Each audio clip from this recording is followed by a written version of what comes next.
Полмиллиона подписов собрать, ну, это непросто, я так скажу. Вы повинны принять референдум. А фигу вам, не примем. Народ выйдзе на вуліцу і гэтых дэпутатаў пагоніць. Вот зараз з Москвы приедут прокуроры от Ельцина и вас всех посадят. Чаму бы вы вот не вывели людей? Джокер, який можна кинуть и выиграть любую партию. Мы переоценили народ.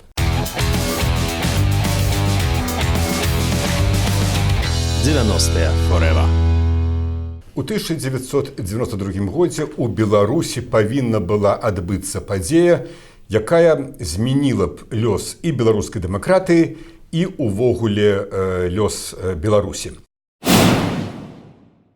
Я маю на ўвазе ініцыятыву Беларускага народнага фронта пра правядзенне рэферэндуму аб датэрміновых парламенцкіх выбарах, прычым не проста аб парламенцкіх выбарах, а на падставе новага закона.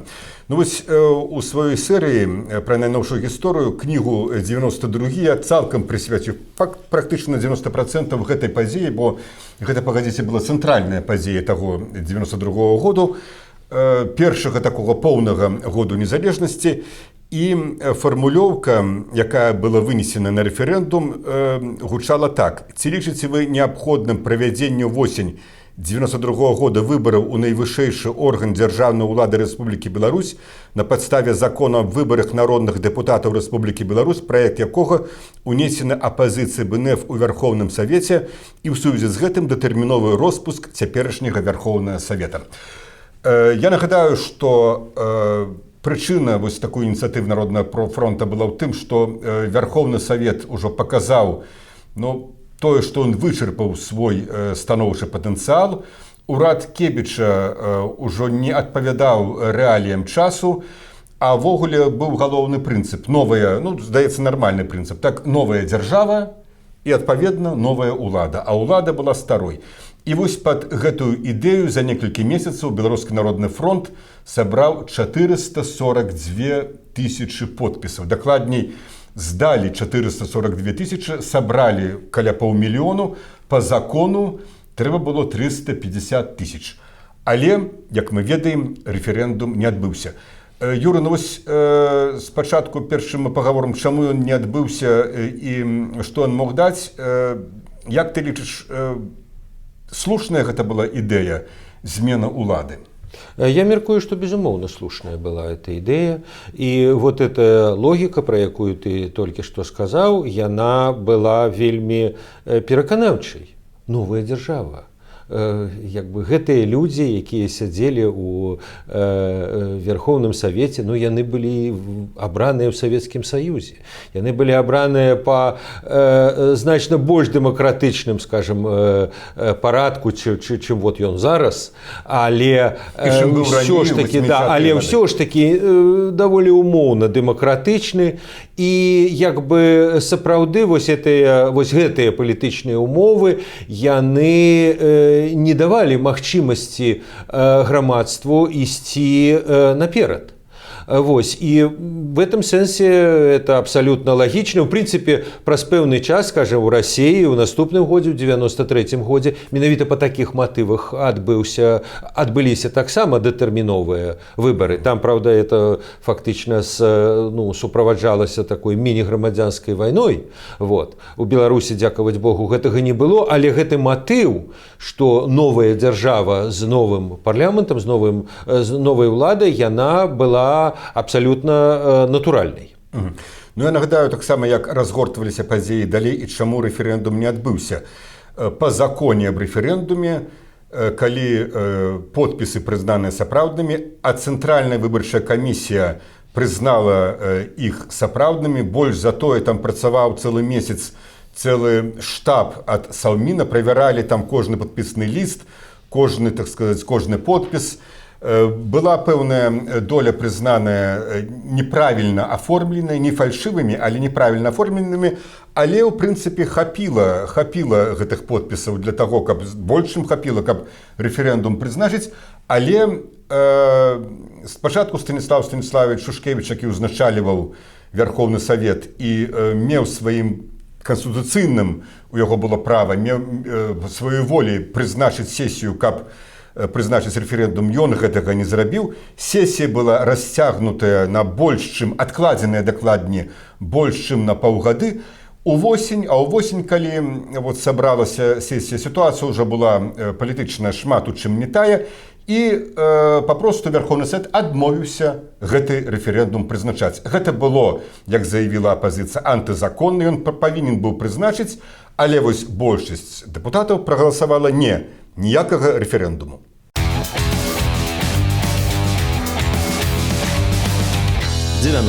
Forever. І вось калі мы пачынаем аналізаваць, чаму так адбылося, ну, першае, што вось я ведаю, гэта тое, што папросту дадзены момант вось у гэтай большасці дэпутатаў, у кожнага па-свойму, гэтыя уласныя інтарэсы, нават не палітычныя, а іншыя асабістыя інтарэсы, яны прываявалі над інтарэсамі дзяржавы, інтарэсамі народа, папросту над законам. Ну, Сергей, справа ў тым, што ў такія рэвалюцыйныя часы, а гэта быў сапраўды рэвалюцыйны час, бо, скажем так, рэвалюцыі, стварэнне новых дзяржаваў, ну, па сутнасці ніколі не адбываюцца, як той казаў, на зялёнае святло. Гэта не зусім, скажем так, поўнай вот проста адпаведнасці, як у законе напісала, вот мы так зробім. Не зусім так, як мы з табой абмяркоўвалі, быў і выхад Беларусі з Савецкага Саюза. Гэтак і пытанне пра рэферэндум, яно, зразумела, было палітычным. И в этом сенсе вот у меня возникает пытание, вот Белорусский народный фронт, вот он собрал подписи 440 тысяч, у яго быў план Б. Ну, а вот калі, умоўна кажучы, Верховны Совет заўпарціцца, а калі ён не будзе просто следаваць літары закону, то як бы вот што мы будзем рабіць? Так ввогуле просто это абмяркоўвалася, пра это думалі? Ведаеш, Юра, ну вот наколькі я памятаю, наколькі я потым вывучаў гэтую сітуацыю ўжо, так сказаць, па дакументах, калі пісаў гэтую кніжку, ну, цяжка штосьці прагназаваць, конечно, але прагназаваўся такі варыянт толькі ў плане таго, што тады мы будзем апеляваць да народа. І што тады ўжо народ падымецца. Як такавога плану Б, вот распрацаванага там паэтапна, не было, бо вось, шчыра кажучы, мы былі абсалютна перакананыя, што калі гэтыя подпісы, там 350 тысяч больш і больш мы збярэм, Верховнаму Совету будзе нікуды не дзецца, а ўжо калі ён гэтага не зробіць, ну тады народ выйдзе на вуліцу і гэтых дэпутатаў пагоніць. Што адбылося? Вот калі я зараз праз больш як 20 гадоў пазняка запытаўся для гэтай кнігі, у чым прычына, ён сказаў такую рэч, што мы пераацанілі народ. Мы занадта спадзяваліся на народ.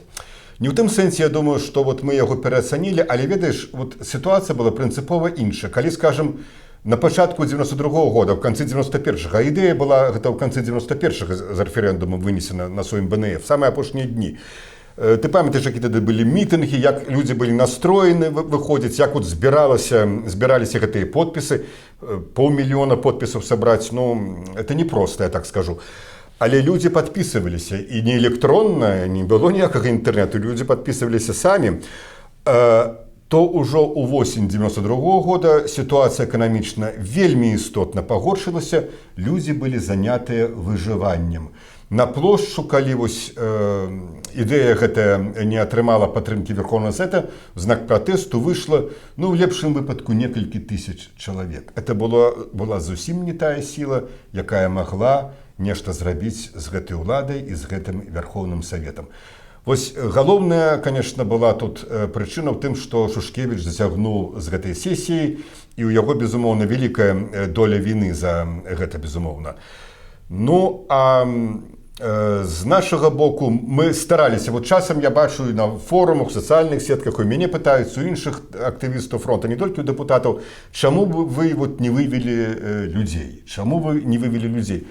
Ведаеш, выводзілі людзей, рабілі ўсё магчымае, нават з трыбуны сесіі заклікалі, калі ласка, прыйдзіце, нас падтрымайце. Вось калі ў 91-м у жніўні мы на сесіі незалежнасці заклікалі, прыйдзіце, нас падтрымайце, і ты памятаеш, колькі прыйшло людзей на плошчу, нас падтрымалі, і абвясілі незалежнасць, і КПБ, КПСС спынілі. Вот тут Людзі думалі, я лепш займуся, вот, пастаю ў чарзе, куплю там малака, хлеба, штосьці яшчэ, чым пайду на плошчу.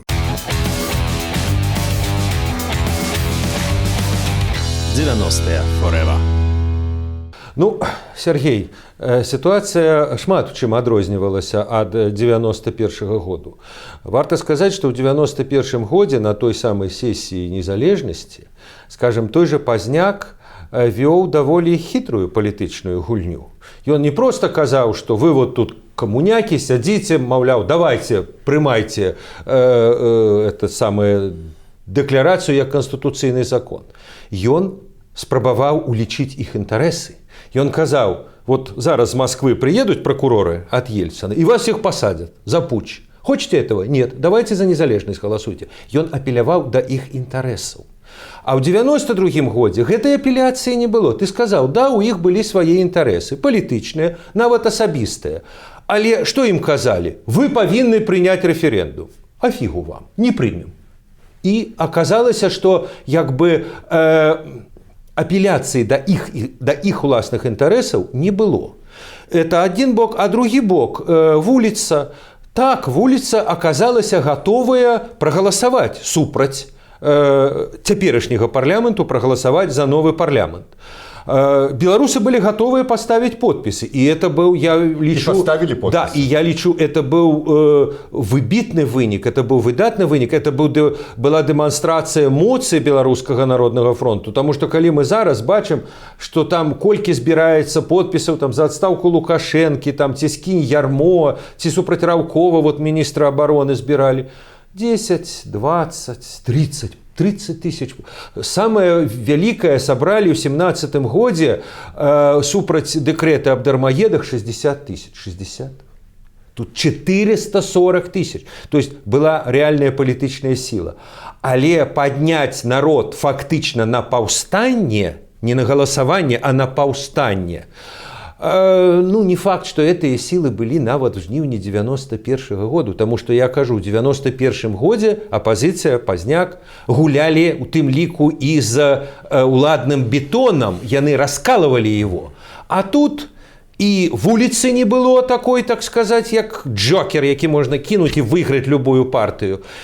И спровоковать раскол во ўладнай эліце, там Шушкевич, там Булахаў и іншыя, таксама не атрымалася. Ну, я скажу вот что попросту ўжо згуляць на іх інтарэсах не было магчымасці па адной простай прычыны. Іх інтарэсы, як мы іх разумелі, як мы іх бачылі, не супадалі з інтарэсамі беларускай дэмакратыі. Інтарэс большасці дэпутатаў гэта быў іх уласныя крэслы, іх фірмы, якія яны стварылі там пад дзяцей, пад цешчаў і гэтак далей. Што мы ім маглі сказаць? Вы сыдзеце з парламенту і згубіце гэтыя крэслы, і згубіце гэтыя фірмы, яны б паказалі, як ты сказаў, хрен вам. Разумееш, мы толькі маглі апеляваць да нейкае сумленне. Ну, в прынцыпе, калі так падумаць, можна было б сказаць, напрыклад, знаеце, што давайте вот все гэтыя 200 дэпутатаў, хто не трапляе ў новы Верховны Савет, і вот зараз я думаю, што гэта было правільна. Хіба што нам бы не паверылі. Вот все гэтыя 200 там дэпутатаў, якія не трапяць в Верховны Савет, атрымліваюць пажыццёва падвоеную зарплату міністра. Пажыццёва. Нават калі табе сёння 40 гадоў, з гэтага моманту ты атрымліваеш гэтую пенсію. Нас бы, магчыма, разарвалі нашы ж фронтаўцы за такую прапанову, але вот як я зараз гляжу, гэта было б непараўнанна танней для грамадства, для эканомікі, для лёсу Беларусі, бо гэта б дазволіла правесці гэты рэферэндум. Але я зноў жа кажу, калі б такое Пазняк прапанаваў, ён бы пад свіст сваіх жа прыхільнікаў выйшаў бы за вальны зале.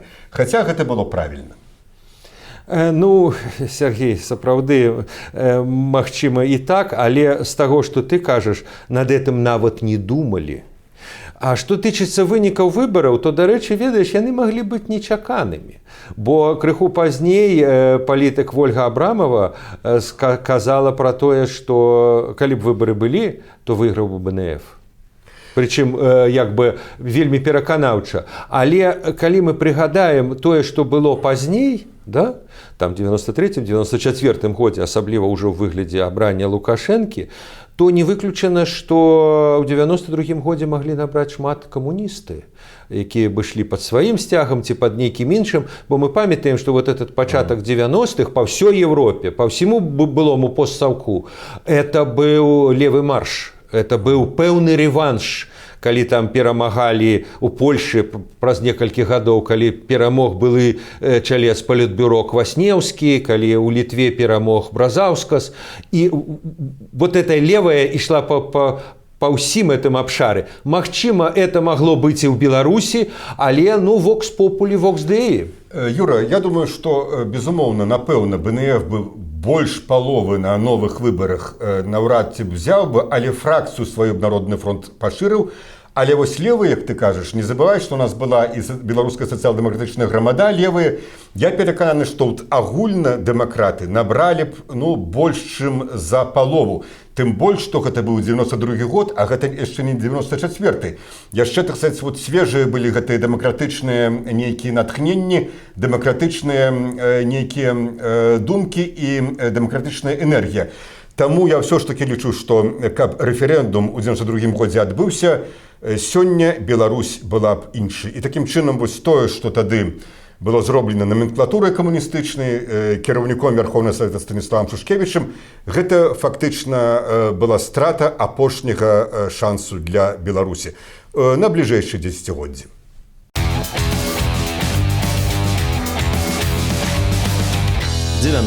Forever.